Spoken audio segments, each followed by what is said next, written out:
82년. 이 여자는 82년을 버텼습니다. 남편을 죽인 놈들이 한 명도 빠짐없이 지옥 가는 걸 두 눈으로 확인할 때까지. 여러분 상상해보세요. 어제까지 이 나라의 국모였습니다. 왕대비, 조선 최고 서열의 여자. 수백 명의 상궁이 절하고 수라상에 12가지 반찬이 올라오고 발끝 하나 땅에 닿을 일이 없던 사람. 근데 아침에 눈 뜨니까 나가 그칩니다. 설명도 없고 유해도 없고 퇴직금도 없습니다. 조선시대 즉시 해고 통보. 상궁, 전원 철수, 가마, 회수, 왕비 인장, 압수, 신발 그것조차 없었습니다. 18살 소녀가 맨발로 궁궐 돌바닥을 밟으며 나섭니다. 뒤에 따르는 건 시녀 딱 2명. 그럼 친정 가면 되잖아. 그렇게 생각하시죠? 못 갑니다. 아버지 송현수 이미 목이 잘렸습니다. 어머니는 관비로 끌려갔습니다. 오빠와 남동생은 전원 유배. 친정집은 통째로 증발했습니다. 18살 가진 것 없음, 갈 곳 없음, 지켜줄 사람 없음. 이 여자의 이름은 정순왕후 송씨. 자, 여기서 보통이면 무너지잖아요. 울고 쓰러지고 포기하잖아요. 근데 이 여자는요, 여기서부터 레전드가 시작됩니다. 다만 이 이야기를 제대로 이해하려면 왜 이 소녀가 궁에서 쫓겨나야 했는지 먼저 알아야 합니다. 시계를 10년 전으로 돌립니다. 1441년 조선 궁궐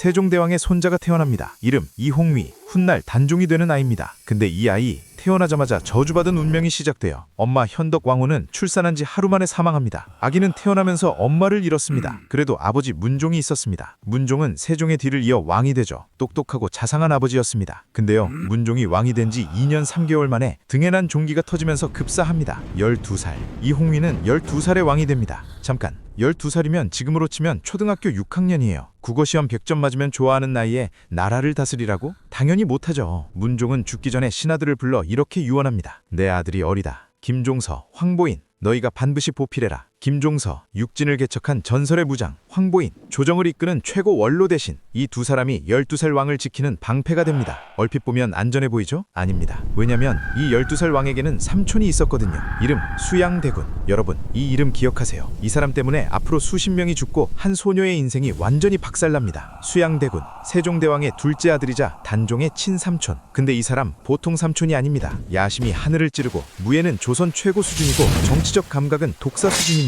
그의 머릿속엔 딱 한 문장만 있었어요. 왜 내가 왕이 아니지? 12살짜리 조카가 왕좌에 앉아있고 김종서가 그 옆에서 칼을 쥐고 있는 한 자기 차례는 영원히 안 옵니다. 그래서 수양대군은 결심합니다. 기다리지 않겠다. 내가 가져오겠다. 1453년 음력 10월 10일 계유정난. 이날 밤 수양대군은 직접 움직입니다. 측근 한명회와 권람과 함께 무장한 사병을 이끌고 김종서의 집에 쳐들어갑니다. 직접 손을 씁니다. 삼촌이 조카의 보호 세력을 자기 손으로 제거한 겁니다. 그 밤 황보인도 체포, 안평대군도 체포. 단종을 지키던 모든 세력이 한밤 사이에 전멸. 12살 왕 단종은 아침에 일어나 보니 자기 편이 한 명도 없는 세상이 됐습니다. 근데 수양대군은 바로 왕이 안 됩니다. 왜냐? 너무 티가 나니까. 삼촌이 조카 왕 뺏었다 하면 역사에 역적으로 남잖아요. 그래서 뭘 합니까? 조카한테 양위를 강요합니다. 네가 자발적으로 나한테 넘겨. 물론 거부권은 없어. 1455년 단종은 울면서 왕위를 넘깁니다.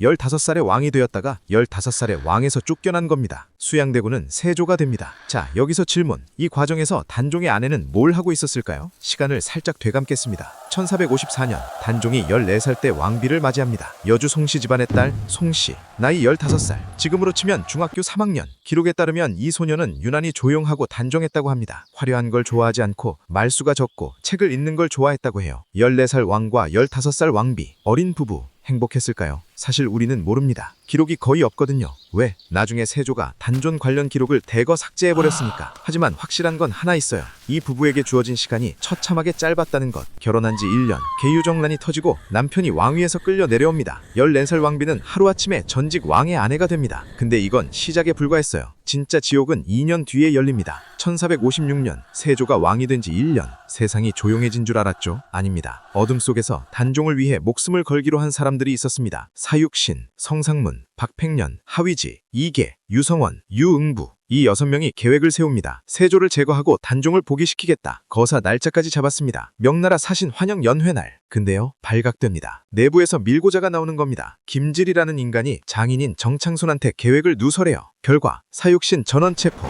국문장에 끌려가서 차마 글로 쓸 수 없는 고문을 당합니다. 성상문의 팔다리 관절을 하나씩 꺾었다고 합니다. 그래도 이 사람이 뭐라고 했는 줄 아십니까? 나으리가 아니라 전하라 불러라. 단종이 내 임금이다. 소름 돋지 않습니까? 사육신은 전원처형, 그리고 세조는 이제 확실히 결심합니다. 단종을 살려두면 안 된다. 1457년 단종은 노산군으로 강등됩니다. 왕에서 상왕에서 일개 군으로. 이건 사람을 3단계로 추락시킨 겁니다. 그리고 강원도 영월로 유배, 한양에서 영월까지 산 넘고 물 건너 300리길 17살 소년이 끌려갑니다. 그리고 그해 세조는 사약을 내립니다. 죽여라. 단종은 영월 관풍원에서 자진을 강요받습니다. 17살. 이 나라의 왕이었던 소년이 17살에 목숨을 잃었습니다. 자, 여기서 단종이 죽은 뒤에 그의 아내가 무슨 일이 벌어졌는지 이제 이야기할 차례입니다. 이 부분부터 여러분 진짜 심장 단단히 잡으세요. 단종이 죽자 세조는 남은 흔적까지 지우기 시작합니다. 정순왕후 전대비 직위 박탈. 그녀의 칭호는 이제 없습니다. 그냥 송씨 여인. 궁궐에서 즉시 퇴거 명령이 떨어집니다. 아까 처음에 말씀드렸죠? 상궁 없고 가마 없고 신발도 없이 나온 그 장면. 이때입니다. 18살 소녀가 국문을 나서는 순간 뒤를 돌아봅니다. 600년 전 그 순간 그녀가 무슨 표정을 지었을지 기록에는 남아있지 않습니다. 하지만 저는 이렇게 생각합니다. 울지 않았을 겁니다. 왜? 이 여자는 앞으로 64년을 더 살면서 단 한 번도 세조 앞에 무릎 꿇지 않았거든요. 이 정도 자존심이면 국문 앞에서 절대 눈물은 안 보입니다. 그녀가 향한 곳 동대문 밖 창신동 근처 정업원. 원래는 세종의 후궁들이 살던 작은 비구니 절입니다. 거기에 딸린 초라한 방 하나. 그게 전직 왕비의 새 집이었습니다. 방은 좁고 이불은 얇고 한겨울 바람이 벽 사이로 들어왔을 겁니다. 시녀 2명이 동네를 돌며 구걸합니다. 전 왕비님이 굶고 계십니다. 제발 밥 좀. 이걸 들은 동네 사람들이 몰래 밥을 갖다 줍니다. 왜 몰래냐? 세조 눈에 들키면 자기들도 역적부류로 찍히니까요. 대한민국 2026년 기준으로 하면 이거 완전 사회적 매장당한 겁니다. 인스타 계정 삭제되고 연락처 전부 차단되고 검색하면 죄민으로 뜨는 상황. 18살. 근데 여러분, 이 여자가 그냥 처량하게 살다 죽었으면 제가 이 영상을 만들지도 않았습니다. 지금부터가 진짜입니다. 정업원 근처에 샘물이 하나 있었습니다. 이름 자지동천. 보랏빛 영지버섯이 나는 샘이라는 뜻이에요. 정순왕후는 이 샘물을 바라보다가 어느 날 결심합니다. 장사를 하겠다. 뭘 팔았냐고요? 옷감 염색입니다. 직접 천을 구해와서 직접 물을 깃고 직접 빨래하고 직접 색을 들여서 장터에 내다 팝니다. 잠깐, 전직 왕비가 빨래를 한다고요? 그것도 장사를 한다고요? 조선시대에 이건 상상도 못할 일입니다. 왕비가 물장사를 한다. 당시 사대부들이 들으면 기절할 일. 근데 여기서 진짜 소름 돋는 건 색상입니다. 그녀가 고른 색, 자주색. 자주색이 그냥 예쁜 보라색인 줄 아세요? 아닙니다. 조선시대 자주색은 왕실 전용 색상입니다. 일반 백성은 쓸 수도 입을 수도 없는 금지 색상. 왕의 용포에 들어가고 왕실 문서에 쓰이고 오직 궁궐 안에서만 존재했던 색. 근데 이 색을 궁궐에서 쫓겨난 왕비가 궁궐 밖에서 만들어 팔고 있는 겁니다. 이게 무슨 의미인지 아시겠어요? 그녀는 매일매일 손에 보라색 물을 들이면서 세조를 향해 이렇게 말하고 있었던 겁니다. 네가 내 직위를 뺏었지. 근데 이 색은 못 뺏었어. 나는 여전히 왕비다. 끝까지 소리 없는 시위. 칼도 없고 군대도 없지만 보랏빛 물이 든 손으로 매일매일 나는 굴복하지 않았다를 온 세상에 증명한 겁니다. 조선판 원맨 레지스탕스. 근데요, 여기서 한 가지 더 있습니다. 이건 제가 조사하면서 소름이 쫙 돋았던 부분인데요. 정업원 뒤쪽에 동망봉이라는 작은 봉우리가 있습니다. 동쪽을 바라보는 봉우리. 동쪽에 뭐가 있냐고요? 영월, 남편 단종이 죽은 곳. 정순왕후는 매일 이 봉우리에 올랐습니다. 해가 뜨면 올라가고 해가 질 때까지 동쪽을 바라보며 울었습니다. 64년. 이 여자는 64년 동안 그 봉우리에 올라 죽은 남편이 있는 방향을 바라봤습니다. 비가 와도 눈이 와도 무릎이 아파도 허리가 굽어도 올랐습니다. 이 영화상 장면 나오면 에이 과장이지 하잖아요. 실화입니다. 동망봉이라는 이름 자체가 이 여자 때문에 붙은 겁니다. 자, 여기까지도 이미 드라마틱하죠. 근데 이 이야기의 진짜 클라이막스는 아직 안 나왔습니다. 이 여자의 진짜 복수. 그건 자주색도 아니고 동망봉도 아니고 시간 그 자체였습니다. 많은 분들이 댓글에 이렇게 쓰십니다. 82세까지 살았으면 너무 고통스럽지 않았을까? 차라리 빨리 죽는 게 나았을 텐데. 중중하게 반박합니다. 이건 비극이 아닙니다. 이건 역사상 가장 잔인한 복수입니다. 왜냐? 이 여자는 살아서 전부 다 봤거든요. 준비되셨습니까? 천벌 관람 시작합니다. 첫 번째 관람석 1457년 세조의 맏아들 의경세자. 세조가 왕위를 빼앗은 바로 그 해. 의경세자가 갑자기 쓰러집니다. 원인 불명. 20살 요절. 세조가 왕이 되자마자 아들을 잃은 겁니다. 정순왕후 봤습니다. 두 번째 관람석 1468년 세조. 이 남자의 최후. 기록에 따르면 세조는 말년에 온몸의 피부가 썩어 들어가는 병에 걸립니다. 종기가 터지고 살이 문드러지고 긁으면 피가 나고 씻으면 살점이 떨어져 나갑니다. 이거 현대의학에서는 중증 피부질환 또는 자가 만역질환으로 추정하는데요. 당시 사람들은 뭐라고 했냐면 단종의 저주다. 사육신의 원혼이 붙었다. 세조 본인도 이걸 알았습니다. 오죽하면 전국의 온천을 돌아다니고 피부에 좋다는 건 다 했는데 하나도 안 나았거든요. 속리산 법주사에 갔을 때 유명한 일화가 있죠. 소나무 가지가 세조의 가마에 닿을까봐 스스로 가지를 들어올렸다는 전설. 근데 저는 이렇게 봅니다. 나무도 세조를 피한 겁니다. 1468년 세조는 52세에 고통 속에서 죽습니다. 정순왕후는 이때 29살 초가집에서 이 소식을 듣습니다. 봤습니다. 그녀의 관람은 아직 끝나지 않았습니다. 1469년 세조의 둘째 아들 예종, 형이 요절에서 왕이 된 사람, 왕위에 오른 지 1년 2개월 죽습니다. 나이 20살, 세조의 아들 2명, 둘 다 요절. 이쯤 되면 조선 사람들이 뭐라고 하겠어요. 수양대군 집안에 저주가 내렸다. 정순왕후, 이것도 봤습니다. 네 번째 관람석, 한명회. 계유정난의 설계자, 세조를 왕으로 만든 1등 공신, 조선 최고의 권력자로 수십 년을 호가호위했지만 1487년 결국 실각, 죽은 뒤에는 관작 삭탈, 부관 참시 논의까지 나왔습니다. 평생 쌓은 권력이 모래성처럼 무너졌습니다. 보았습니다. 다섯 번째 관람석, 그리고 대미를 단식한 인물, 연산군. 세조의 증손잡벌 되는 이 사람이 1494년 왕이 됩니다. 연산군은 무오사와 갑자사화를 일으키며 세조 때 공신들의 후손들을 도륙하기 시작합니다. 세조의 공신 집안들이 자기 후손의 손에 의해 줄줄이 몰살당하는 아이러니, 세조가 단종을 죽이고 세운 왕조가 세조의 피를 물려받은 폭군에 의해 스스로를 잡아먹기 시작한 겁니다. 정순왕후는 이때 55세, 초가집 문틈으로 스며드는 바람을 맞고 이 모든 소식을 듣고 있었을 겁니다. 표정이 어땠을까요? 울었을까요? 웃었을까요? 아무 표정도 없었을까요? 저는 감히 이렇게 추측합니다. 그녀는 아마 고개만 한 번 끄덕였을 겁니다.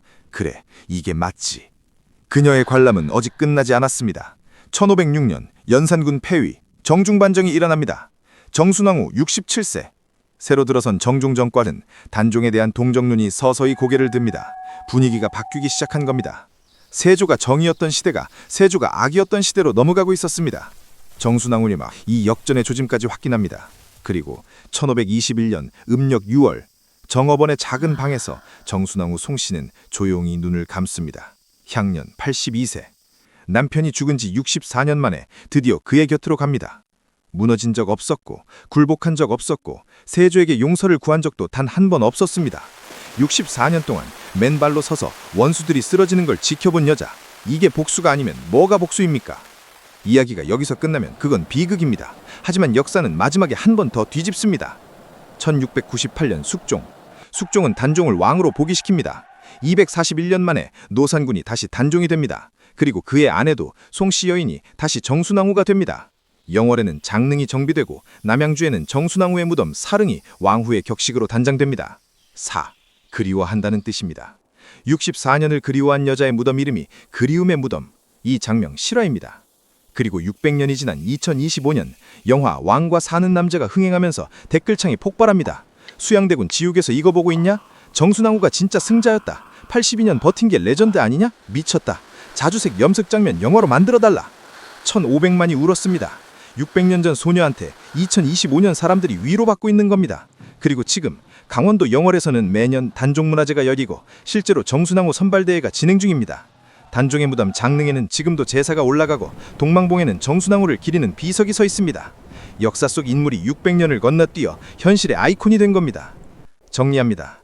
15살에 왕비가 됐고 18살에 맨발로 쫓겨났고 자주색으로 시위했고 동망봉에서 64년을 울었고 원수들이 쓰러지는 걸 전부 수집했고 82살에 조용히 남편 곁으로 갔고 600년 뒤에 1500만의 눈물을 받았습니다. 꺾이지 않는 마음, 이 여자가 원조입니다. 누군가 묻습니다. 가장 위대한 복수가 뭐냐? 잘 사는 겁니다. 끝까지 버티는 겁니다. 원수보다 하루라도 더 사는 겁니다. 정순왕후는 그걸 64년 동안 해냈습니다. 다음 영상은 이것보다 더 소름 돋는 인물 가져옵니다. 구독, 좋아요,